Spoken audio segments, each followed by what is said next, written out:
All right, our last question for this week is from Josh. I can't reach the recommended calories per day. Josh says, I'm 45, 165 pounds, and 6'1". I work out 3 times a week, hand weights and HIIT. I'm a lean frame and lean muscle, which is typical for me, although I'd like to add more muscle. Minimal body fat thanks to a low-carb paleo diet, down from 212 pounds. That's great. However, when I count up my daily calories, I'm always short for the recommendation for my age weight at around 1,500 calories. I eat to satiation at 3 meals a day. I never feel hungry, and I could even skip meals with no problem. I snack on Epic Bites, but that's it. My question is, should I force myself to eat more, even though I don't want to hit my calorie recommendation, or listen to my body and not worry about it? Man, that's a good question. To add more muscle, does he have to eat more? You're gonna have to eat some more, but I mean, yeah. I mean, this is the point. This is the place where, let's say you're eating 3 whole meals a day. It's kind of low carb paleo.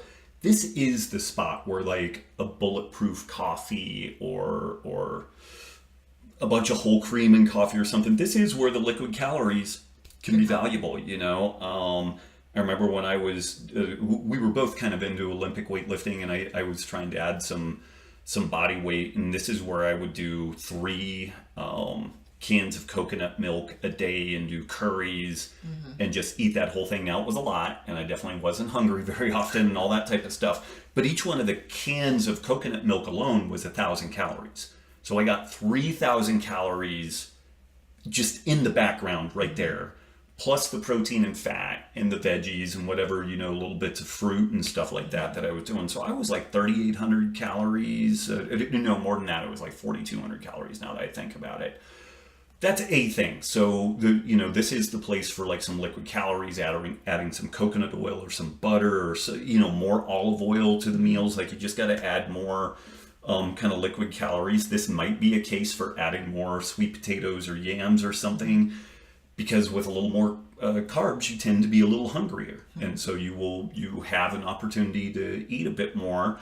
There is also kind of a reality that when folks get pretty dialed into this lower carb way of eating, they don't need as many calories. So, which is, I think, part of what you're experiencing, but you also may not need quite as many calories as what you think to be able to gain some muscle mass over time. Like, if you're on point with your protein, like getting at least 1 gram of protein per kilogram of lean body mass, and then doing smart progression in the weights, if you're getting more total volume over time, more load and whatnot, lifting heavy weights and getting stronger, you will gain muscle mass. Like, he's 6'1", 165 pounds.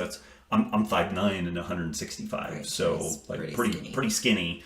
It wouldn't be hard, in my opinion, to probably get you up to 175, 180 pounds in like a year of just super consistent eating, really consistent 3 days a week of lifting. Sleep is totally on point. Like that should be totally doable, but you really make a goal. Look at your standing press, bench press, weighted pull up, deadlift, squat, and set some incremental goals. Like, add 50 pounds to both your squat and deadlift over a 6-month period.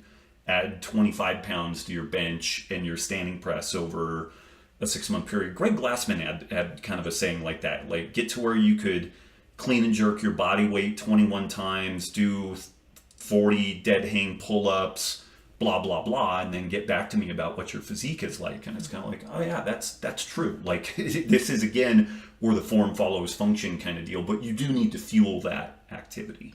Yeah. Awesome. Anything else? Thanks for the great questions. Yeah, really good questions. The best questions ever, because they're your guys' questions.